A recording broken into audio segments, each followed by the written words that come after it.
Hello everyone. स्वागत है आप सभी का एक बार फिर से मेरे यूट्यूब चैनल पर। Welcome back to my channel Yashika Mehta. And आज का जो टॉपिक है वो बहुत ही ज़्यादा एक्साइटिंग होने वाला है। आज हम बहुत ही अच्छे टॉपिक पर डिस्कस करने वाले हैं, that is the types of rocks. ये साइंस का बहुत ही अच्छा टॉपिक है। हर एग्जाम में इससे एक ना एक सवाल आता ही आता है।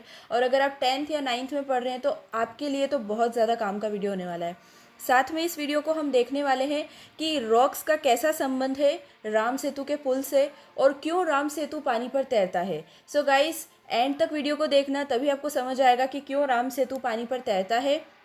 एंड गाइस प्लीज़, अगर आप मेरे चैनल पर नए हैं then hit the subscribe button and press the bell icon below. And please guys, video को लाइक कीजिए, शेयर कीजिए with your friends and families. So guys, let's move to this video. सबसे पहले हम समझ लेते हैं कि रॉक्स क्या होते हैं। Rocks are solid minerals substance found on the surface of the earth, also found beneath the ocean water. क्या होते हैं रॉक्स? पत्थर हम सभी ने देखे हैं, हम सभी पत्थरों से वाकिफ़ हैं कि पत्थर कैसे तरीके के होते हैं। पत्थर या तो अर्थ के सरफेस पर पाए जाते हैं या तो फिर वो समुद्र की गहराई में और समुद्र में पाए जाते हैं, ठीक है। और रॉक्स जो हैं वो अलग अलग तरीके के क्यों हो जाते हैं? उनके साइज़, उनके शेप और उनके कंपोजिशन, मतलब उनके अंदर जो जो मिनरल्स हैं। मान लीजिए जैसे गोल्ड है तो गोल्ड के अंदर सारे गोल्ड के ही मिनरल्स होंगे ना, इसीलिए वो गोल्ड कहलाता है। ऐसे ही रॉक्स के अंदर भी अलग अलग टाइप के मिनरल्स होते हैं, तो जिस तरीके के मिनरल्स होते हैं उस तरीके का रॉक बन जाता है, ठीक है। तो आज के वीडियो में मैं आपको कंप्लीट इन्फॉर्मेशन देने वाली हूँ कि कितने तरीके के रॉक्स होते हैं और क्यों राम सेतु पुल तैरता है। ओके, सबसे पहले हम ये वीडियो देख लेते हैं। यहाँ आप इस वीडियो में देखिए कि किस तरीके से ये एक पत्थर है जो बहुत ही स्पेशल है। इसके लिए अपन एक एक्सपेरिमेंट भी करने वाले हैं। इसके लिए आपको पूरा वीडियो देखना पड़ेगा अच्छे से, ठीक है। यू कैन क्लियरली सी, ये एक अनोखा पत्थर है, इसकी विशेषताएं मैं बाद में बताऊंगी। चलिए, तो अब हम लोग मूव करते हैं टाइप्स ऑफ रॉक्स पर। रॉक्स बहुत तरीके के होते हैं। सबसे पहला टाइप होता है इग्नियस रॉक्स। अब ये इग्नियस रॉक्स क्या होते हैं? हम सभी ने ज्वालामुखी के बारे में तो सुना ही है। जब भी एक वॉल्केनो फटता है या इरप्ट होता है तो उस वक्त जो लावा निकलता है उसमें से, मैग्मा जिसे हम इंग्लिश में कहते हैं, तो वो क्या होता है, वो जैसे जैसे लावा उसमें से निकलता जाता है वैसे वैसे वो एयर के कांटेक्ट में आता है और एयर के कांटेक्ट में आने की वजह से वो हार्ड हो जाता है और एक रॉक बना लेता है जिसको कहते हैं इग्नियस रॉक्स। जैसे कि आपको यहाँ ये लावा दिख रहा है, ये लावा जैसे जैसे एयर के कंपोजिशन में आ रहा है ये हार्ड होता जा रहा है और देखिए किस तरीके से ब्लैक होता जा रहा है। तो इसी को हम क्या कहते हैं? इग्नियस रॉक्स कहते हैं, ठीक है। क्वेश्चन आपको इस तरीके से पूछेगा कि लावा से कौन से टाइप का रॉक्स बनता है, तो आपको आंसर करना है कि इग्नियस रॉक्स, ठीक है। चलिए, सो मूव करते हैं हम नेक्स्ट टाइप ऑफ रॉक्स पे, सेडिमेंट्री रॉक्स। देखिए, सेडिमेंट्री रॉक्स वो होते हैं जो आपको पता है ना कि कभी कभी रेत का भी एक पत्थर जैसा बन जाता है। और मान लीजिए कि कोई रेत है, बालू रेत है, तो बालू रेत भी कभी कभी पानी की कंपोजिशन में आने की वजह से एक पत्थर की तरह बन जाती है। तो जब किसी भी प्रकार से मिट्टी उड़ करके पानी या हवा, जो भी माध्यम है, उस माध्यम से उड़ करके या बह करके एक पत्थर का फॉर्म ले लेती है, उसी को हम सेडिमेंट्री रॉक्स कहते हैं, ठीक है। इसके बारे में ज़्यादा डिटेल से हम इस वीडियो में नहीं पढ़ने वाले हैं। अब इस वीडियो में हम ज़्यादा से ज़्यादा इग्नियस रॉक के बारे में बात करेंगे और इग्नियस रॉक का ही जो टाइप है जिसकी वजह से राम सेतु पुल तैरता है वो भी जानेंगे। चलिए, नेक्स्ट टाइप होता है मेटामॉर्फिक रॉक्स। मेटामॉर्फिक रॉक्स वो होते हैं जो हम लोग घर की टाइल्स वगैरह के लिए यूज़ करते हैं। जैसे आप लोगों को पता है कि राजस्थान के अधिकतर घरों में मार्बल लगाया जाता है, इसीलिए क्योंकि वहाँ बहुत गर्मी होती है और जहाँ ज़्यादा गर्मी होती है वहाँ ठंडे भाटे लगाए जाते हैं। अगर आप लोगों को पता हो तो संगमरमर एक ऐसा पत्थर होता है जो कभी भी गर्म नहीं होता है। आप देखना, किसी भी मंदिर में जाना, अगर वहाँ तीखी धूप भी आ रही होगी संगमरमर पे तो भी वो पत्थर आपको ठंडा ही लगेगा। आप उस पर खड़े होकर देखना, ठीक है। तो ये मार्बल इसका एक एग्जाम्पल है मेटामॉर्फिक रॉक का, आप देख सकते हैं वीडियो में। ओके, इग्नियस रॉक्स की बात करते हैं हम, जो हमारा मेन पॉइंट है। Minerals are found in liquid state due to excessive heat. These minerals in liquid state are called magma lava. As the magma moves towards the earth surface, it begins to cool and hardens to form solid igneous rocks। जैसे कि मैंने आप लोगों को बताया था कि जब क्या होता है कि मिनरल्स लिक्विड फॉर्म में आ जाते हैं। लिक्विड फॉर्म मतलब आप सभी को पता है कि हमारी अर्थ के नीचे बहुत सारे मिनरल्स हैं, ठीक है। तो वो मिनरल्स क्या होते हैं कि अधिक अधिक से अधिक हीट, मतलब गर्मी की वजह से लिक्विड फॉर्म में आ जाते हैं, ठीक है। जैसे अगर अर्थ के ऊपर कोई भी चीज़ है तो वो तो सॉलिड फॉर्म में है, लेकिन जब आपको पता है कि हमारी जो अर्थ है वो अंदर से आग का गोला है, बहुत ज़्यादा गर्मी होती है, तो गर्मी की वजह से क्या होता है कि लावा बनता है, और लावा जो होता है उसके अंदर बहुत सारे मिनरल्स होते हैं, और वो लावा जब वॉल्केनो इरप्शन के दौरान बाहर आता है तो वो एयर के संपर्क में आने की वजह से हार्ड हो जाता है, और इसी को हम इग्नियस रॉक्स कहते हैं। तभी इग्नियस रॉक्स का फॉर्मेशन होता है। क्लियर है? अब इग्नियस रॉक्स कितने तरीके के होते हैं? सबसे पहले होता है ग्रेनाइट, दूसरा होता है बसाल्ट, और तीसरा होता है ऑब्सीडियन। आप सभी ने ये सब अपने डेली लाइफ में देखे हैं। ग्रेनाइट क्या होता है? ग्रेनाइट हम लोग बिल्डिंग फ्लोर्स में लगाते हैं। It has mineral named mica. Mica, आप सभी ने माइका का नाम सुना है, ठीक है। माइका हमारे घर में किचन में और वहाँ पर जो गेस्टन का जो वो होता है ना टाइल, वो माइका का ही बना होता है अधिकतर।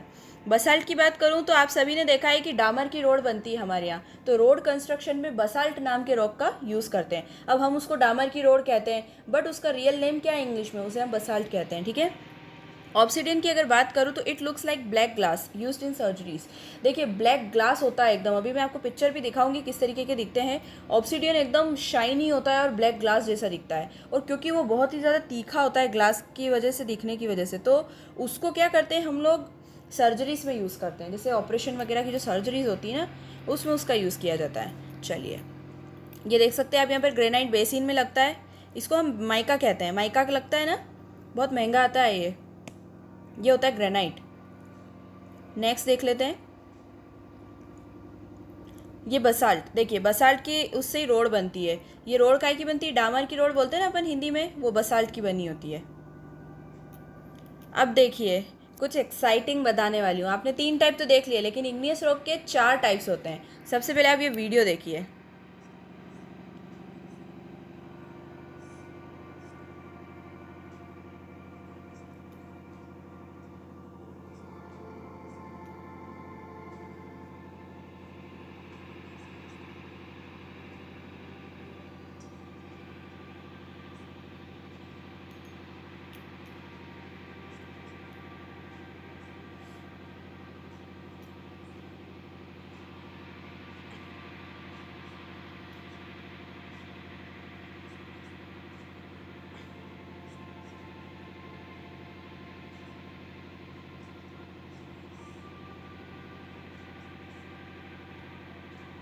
तो देखा आप लोगों ने कि किस तरीके से रामेश्वरम का जो पत्थर होता है वो पानी में तैरता है।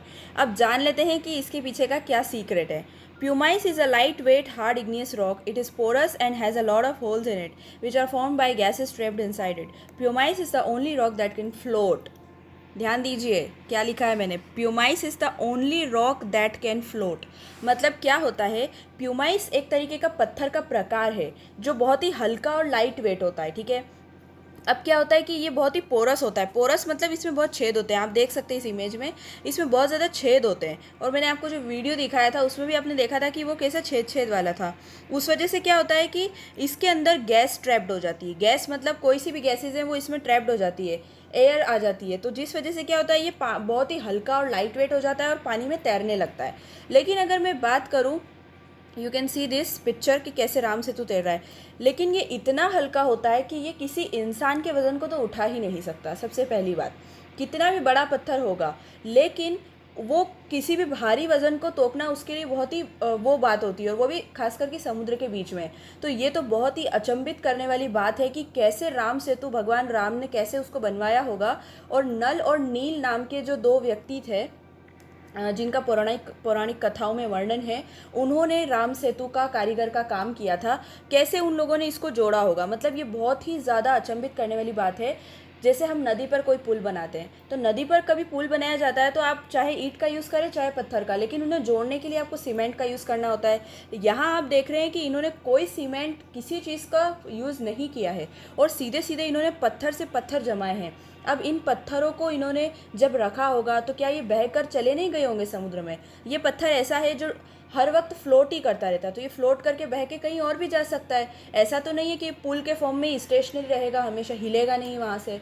लेकिन देखिए ये कितनी चमत्कार वाली बात है कि ये अपनी जगह से हिला भी नहीं, और ये वहीं के वहीं डटा रहा। आप इस पुल में देख सकते हैं, ऐसा लग रहा है कि बिल्कुल टेक्नोलॉजी का यूज़ करके इसको बनाया गया है। एक्चुअली यहाँ पर ये जो जालियाँ आयरन की और ये सब तो बाद में लगाई गई है, लेकिन ये जो पत्थर यहाँ यूज़ करे गए हैं ये राम सेतु के ही पत्थर हैं जो समुद्र पे क्लियरली तैरते हैं। इनका ना तो कोई समुद्र के तल से कोई इनका जुड़ाव है, कि ये तल से जुड़े हुए हैं इसीलिए तैर पा रहे हैं। तो सोचिए आप कि इतनी बड़ी सेना का वज़न इस राम सेतु ने उठाया था, और वो भी इतने लाइट वेट पत्थरों ने, जो कि मैं आप बता रही थी कि जैसे मैंने सिर्फ एक उंगली इस पर प्रेस करी तो भी ये पानी में अंदर जाने लगा और उसके बाद वापस ऊपर आ गया। तो इतनी बड़ी सेना का वज़न इसने कैसे उठाया होगा? ये बहुत ही बड़ी चमत्कार की बात है गाइस। सो यही था राम सेतु के पत्थर का राज। So guys, thank you so much for watching this video, and I hope कि आपको रीज़न पता चल गया होगा साइंटिफिक एंड पौराणिक दोनों कथाओं से। So guys, if you like this video please do like, share and subscribe to my YouTube channel and press the bell icon to get notification every time. So guys, meet you in the next video. Thank you so much for watching.